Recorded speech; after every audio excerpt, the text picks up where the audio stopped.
So which Hey y'all!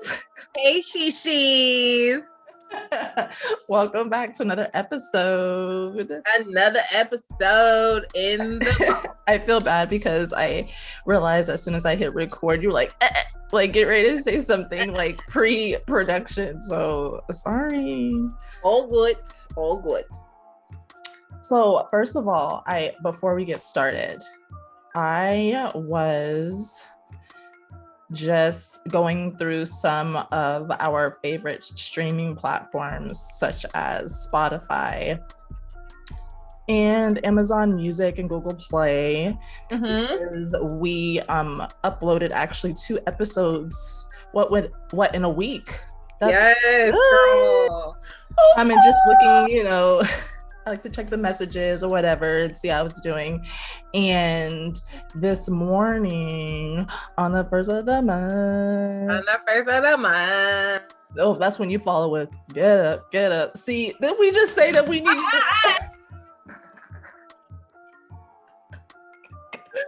Wake up. I know it. You were supposed to follow up with the next lyric. I did. I said, wake up. But anyways, so we put up part 2 of your heroine series. And 12 hours later, just on YouTube alone, almost 800 people are enjoying your content. So I just wanted to say shout out to you. Congratulations to you. I think it is so beautiful what you're doing just for women in general. And I know this is just so brave of you. So thank you, girl. I'm so proud of you. Well, let me give credit to where credit is due. I wouldn't have had the episode posted if Courtney hadn't have done her digital marketing thing. So thank you. Yeah, it's scary, but I'm ready. What were you scared about? You know how you grow up and your parents, your family's always like, you don't share your business, don't put your business out there. And I feel like that is how, until I started sharing and talking to people I trusted, I stayed in bondage. I stayed stuck. I stayed hurt and broken. And sorry, I take that back. I shouldn't say broken. No woman is broken. We've all been through different things. I hate when people use that characteristic to describe a person who's struggling or a person who's, trying to navigate life and emotion. Yeah. So I take that back. Shishis. Nobody in our nation is broken, in our Shishi nation. But you always have that thought of is my story needed? And I literally found myself giving this advice to somebody today who is a little nervous about, something they're getting ready to do that's going to be public. And I said, I used to have the same problem, but then I realized that somebody needs my story like I needed somebody else's. Yeah. I needed to see somebody who was in a quote unquote respectable career, who was in a position of power and authority, on the outward view, but inwardly behind closed doors, nobody would ever know what that woman was going through. I needed to see somebody like me who wasn't afraid to say, this is my experience. Yeah, and I feel like it took me and you so long to find that, I really, really, really appreciate it when I find folks who are ready and willing to share their story so readily and so available. It's different than I talk to everybody versus this braveness around, regardless of anybody in this world's reaction, I'm going to shine my light. It's that fierceness in that way. Yeah, I definitely believe in protecting your light for sure. But also our story, I said this, I think on last week's episode, our story is not for us. My story is not for me. My experiences were for me to help me realize and understand that I can make it through anything, that God is my number one provider, that, if I have nothing else but, a roof over my head, food on my table, and myself, that is enough. you know, somebody else needs to see somebody like me go to some of the lowest places that I've been. You're right. And I think when I look at some of my role models, they are the women who have gone through things, but have come out from their hard work and dedication and their own self-work, whatever it may be, just shining and winning, versus the women who just walk around as if nothing has happened to them, as if everything is good, like they're not human. You know what I mean? Like we learn from each other. We learn from each other. For sure. Yeah, you need to see somebody go as, I think that's really the thing, is like, yeah, people say, you know, in my mind, when I would hear people say stuff like that, I'd be like, oh yeah, they probably went through some stuff, but they didn't go through what I went through. Or yeah, they made some bad choices, but oh man, they didn't make the bad choices I made. You know, I just feel like the season, the generation of 99.999% of the truth and the experience is over. Like, we cannot continue to live like that. We cannot continue to hold, you know, share a partial truth. We need, the generation beyond needs to see and know the ugliness, right? Because I feel like with every generation, the ugliness gets deeper to a different level. So they need to know, you know, even though I may potentially drop to the deepest level of whatever, you know, sin, whatever you want to call it, wickedness, whatever. Sins of the father is what I'm thinking about, right? Like I might, you know, they might create a new generational trauma. Right. They might create generational trauma in a different way, in a new level, a deeper level, you know? And so they're gonna need, you know, to know that's what their parents were doing before their parents became, you know, the role models that they see them as today. They need to know that you fell and scraped your knees. Like, baby girl, nothing is worse than what I did. And here are the things that I did, and I can share that with you because I'm free, because I want you to thrive and do better. Like, and better, I think that's another topic of conversation. Better doesn't just mean financially or education wise. Right? Like, some of our parents went to college, some of them didn't. Some of them went for a partial degree, some of them didn't, right? It's not just about education and money. It is also about the emotional well-being of a human, you know? All of those things, none of those things mean anything if we don't have boundaries in place to protect them. You know, so if we don't love ourselves enough to appreciate them, you know.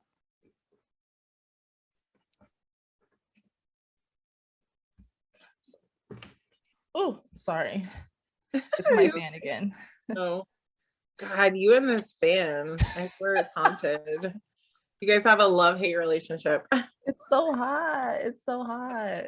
Okay, let's get, no. Actually, that's a perfect segue into what we are talking about today. Let's get into volume 3 of Rihanna's visual audio fashion show. What? Savage by Fenty, volume 3.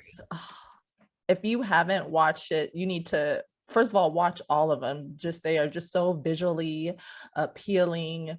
It's not like your regular fashion show. And when you watch it, you almost forget that she's showcasing the clothes. That's how good it is. And you mentioned that you wanted to talk about this because of the inclusion and the empowerment. You okay? Yeah, okay. Of the inclusion and the empowerment that just bleeds through in all of her work. I mean, starting back when she had her cosmetics line, you know what I mean? And when she started that, she initially started that because there wasn't a lot of products that were for darker skinned women, Black and brown women. And if you bought anything from her beauty line, she has stuff that should get like a perfect match. Now, I'm not sure if it's good with oily and dry skin, but as far as like color match, it's good. It's good. Yeah, it's really, really good. And then from the cosmetics line, she went over into lingerie, and That's right. lingerie in which anyone could wear it and feel beautiful and sexy. Yes. Yes, girl, I feel like, oh, she should pay you for the intro you just gave her. Okay. No, like I was so captivated, number one, by the use of space. That was kind of that beginning into the middle of the show, the spiral staircase in some kind of like commercial building. I thought that was a genius use of an existing building. You know, if you look back at volume 2, maybe in that's a volume 1. warehouse. I don't know. Yeah. Remember the one we watched together? They were in a warehouse and she like set up all these different scenes.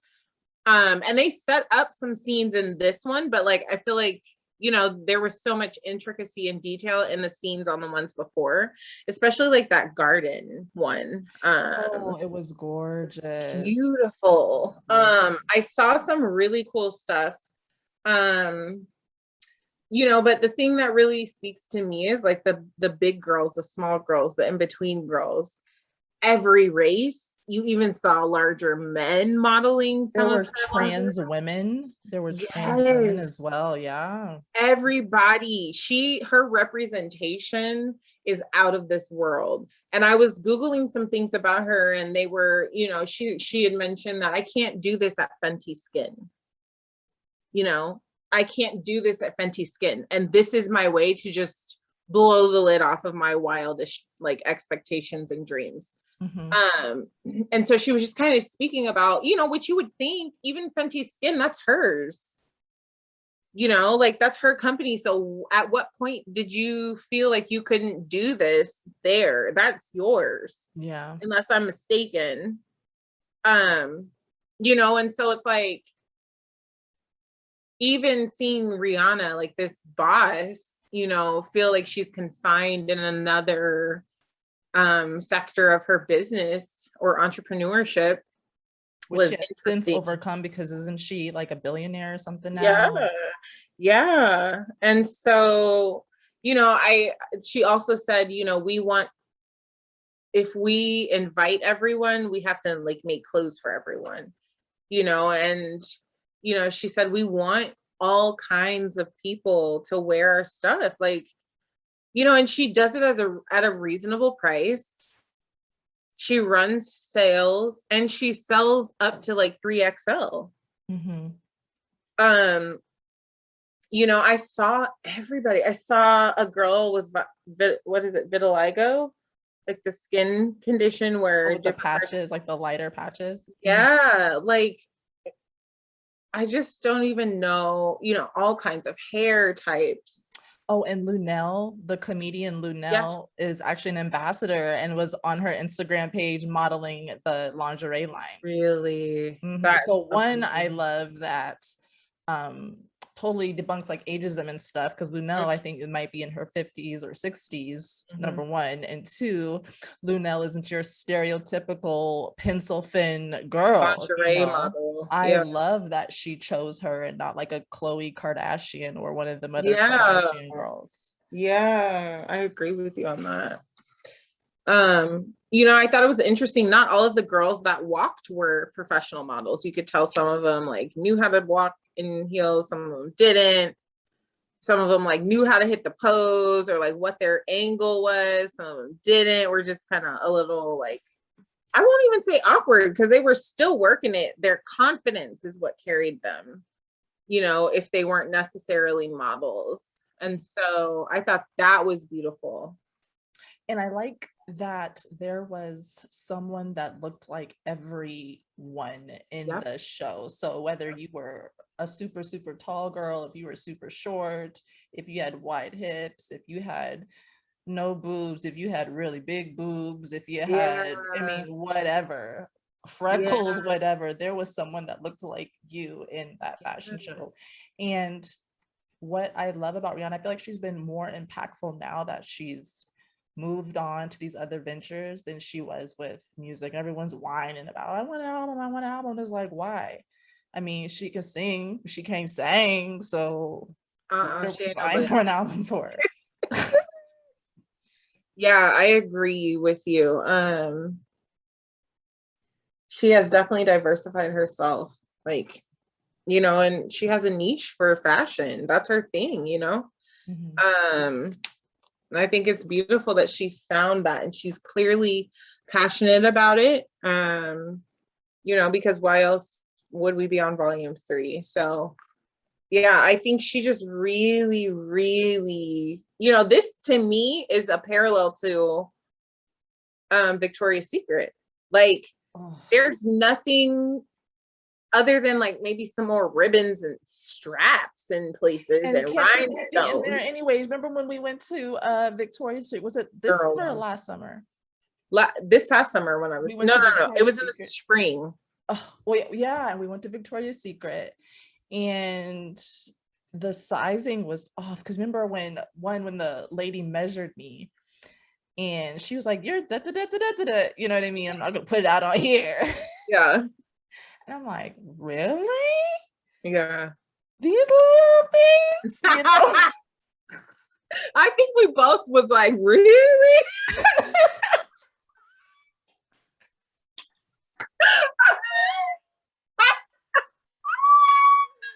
I'm pep in my step, you know. Girl, I put a pep in both our steps because I was like, okay, well, if she gone up, I know I got you to use me as the little scale. Well, if she is, now I know I'm this. Girl, she almost felt the hell out that bra. I think you asked her for it, but she didn't have the size. Like in the underwear, like we were having trouble like sizing it. Girl. And then when we got the underwear, our bodies just swallowing it up, you know. Like Jonah in the whale. That's how my panties. Like this is not a large. Like this is not a large. Girl, this extra large. When I tell you, my ass thinks these panties are extra large Whopper meal. That's what my panties think. I mean, my fashion shows. I mean, and the Victoria's Secret, like, it comes out in the holiday season. I think the big iconic Victoria's Secret show that comes every year, the Angels, whatever. Yeah, it's the same to me. Devils, they the devils. It's the same. They come out with them big old angel wings. Oh wait, that's not what an angel says. They look the same. I mean, wait, what does an angel say? What does an angel say? What? What does an angel say?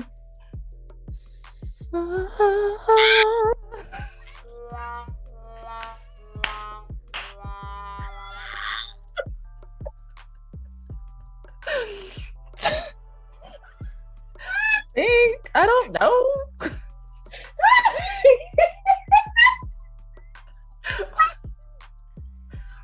I'm moving on the subject. And you're asking me what does an angel say? Girl, what?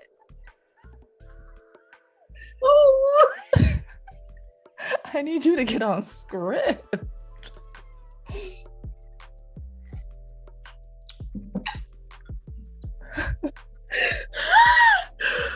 I'm about to throw some music or something right here. Okay, I think I'm good. What is wrong with you? I wonder. Christina, what is so funny?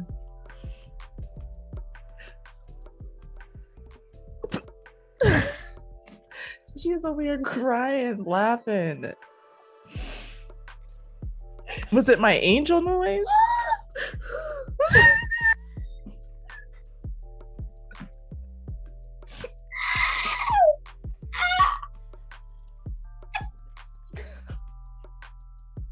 Get up. My stomach hurts. Girl, so the reason why you just hear this nice soothing music playing is because Christina done slid off the couch. Okay, wait.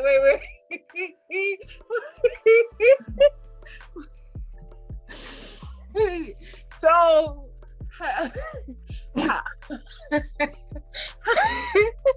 how many angels do you think were? What is that? Wait. How many angels do you think were offended that you said that's how they sounded? I remember what I did. Oh, my stomach is burning. Okay, you guys, I haven't laughed that hard. And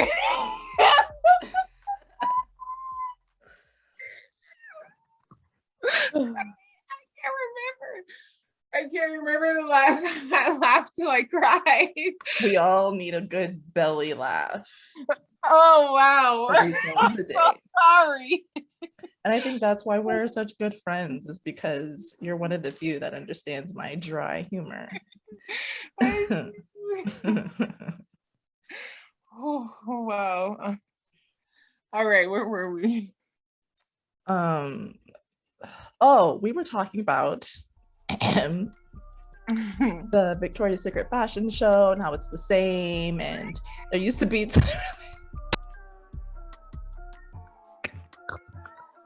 Tyra Banks, who was that little, razzle dazzle for the brand, and then she got her own show, and she's, when she was still very love everybody, love yourself, love, you know what I mean.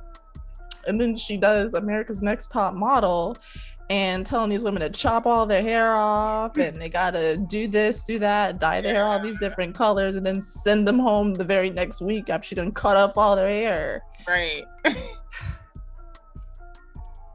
So you can't tell me that she was really, really the face of inclusion, I guess I could say. No, she wasn't. I mean, she played a black Barbie doll, for crying out loud. Exactly. In a hot pink suit. So I don't know. Now, I did love that movie, but I also realized that, black girls should have long, curly, straight hair like that. And their smiles should be perfect. And they have to be supermodels, and they have to be skinny, right? Like,